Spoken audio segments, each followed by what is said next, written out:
There's a place in South Africa where people can't trust their tap water. That place is Hammanskraal.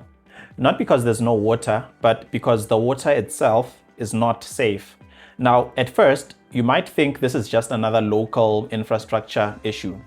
Maybe it might be broken pipes. Maybe it might be poor water treatment. But the situation is different, because the real problem doesn't even start in the drinking water system. It starts somewhere else entirely, kilometers away, at a place most people never think about, a sewage treatment plant. And somehow, what happens at that one plant ends up affecting the entire Hammanskraal, which raises a very strange question. How does a wastewater treatment plant control the safety of the water coming out of your tap? To understand this problem, you have to follow the water, not the clean water coming out of your tap, the dirty water that leaves your toilet, the sewage.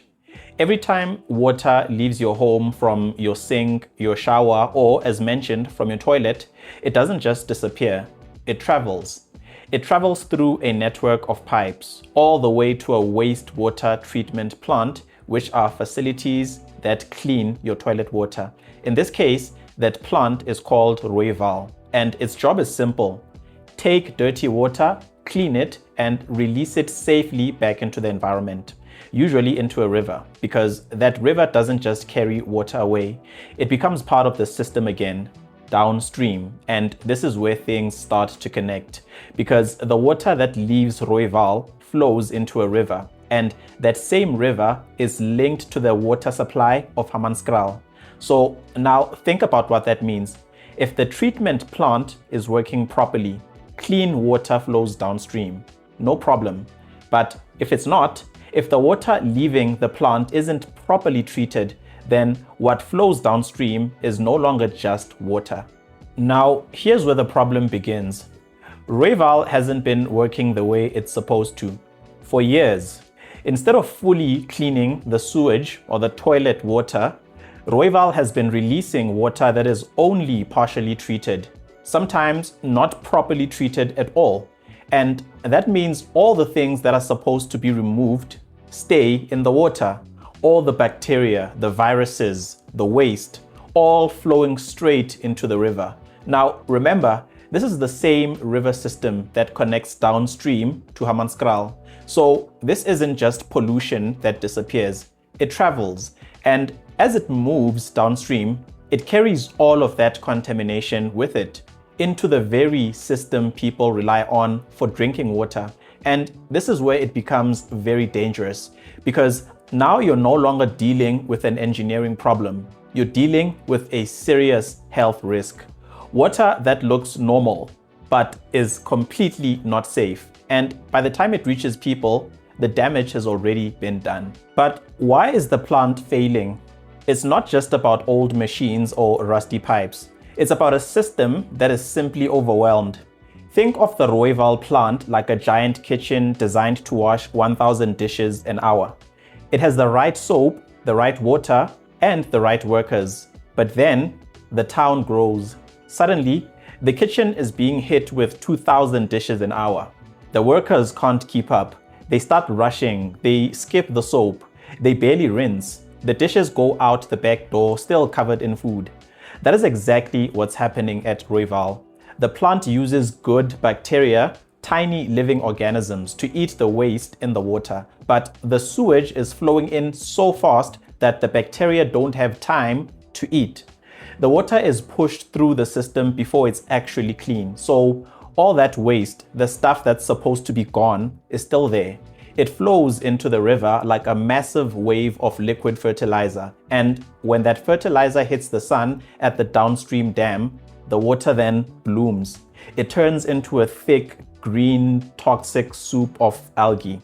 This isn't just a dirty river anymore. It's a broken safety barrier. And the drinking water plant downstream, it was never built to clean a soup this thick.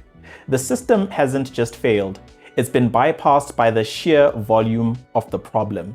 So you might be wondering, isn't there a plant designed to clean this water before it reaches the taps? Yes, it's called the Temba Treatment Works. But here's the engineering nightmare. Every water treatment plant is designed for a specific grade of raw water. Think of it like a laundry machine.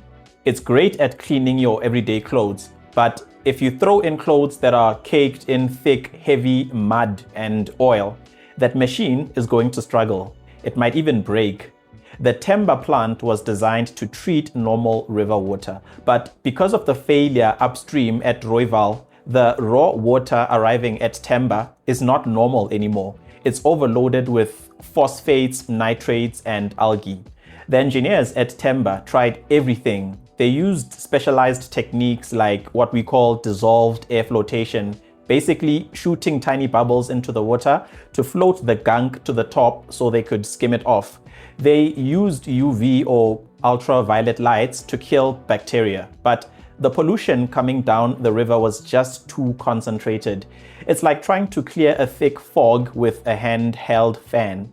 The plant was simply outgunned by the sheer scale of the pollution, and that is when the city realized, we can't keep trying to clean this muddy laundry. We have to find a completely different source of water.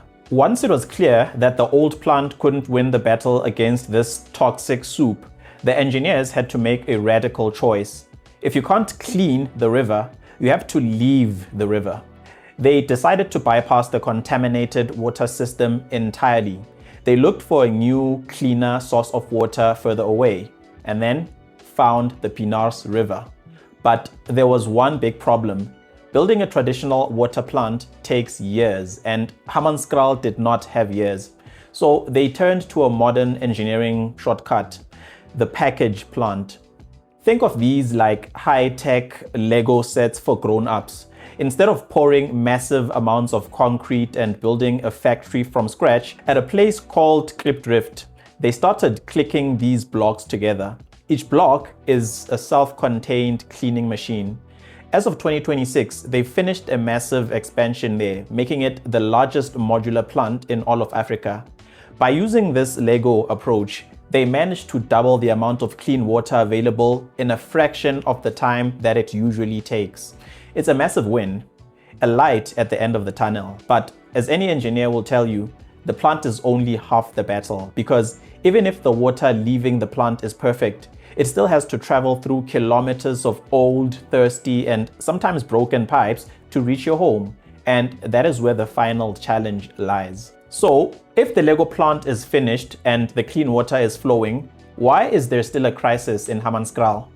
Why do community meetings still take place and end up in chaos and anger about this? Because in engineering, a solution is only as good as the path it takes to get to you. Even though the plant is making clean water, that water has to travel through kilometers of old, dry, and damaged municipal pipes. Think of it like this. You can buy the most expensive, crystal clear bottled water in the whole world, but if you try to drink it through a straw that's filled with mud, it's still going to taste like mud. Those pipes have been sitting with contaminated water for years. They have to be flushed, and flushing takes time. Then there's the issue of volume.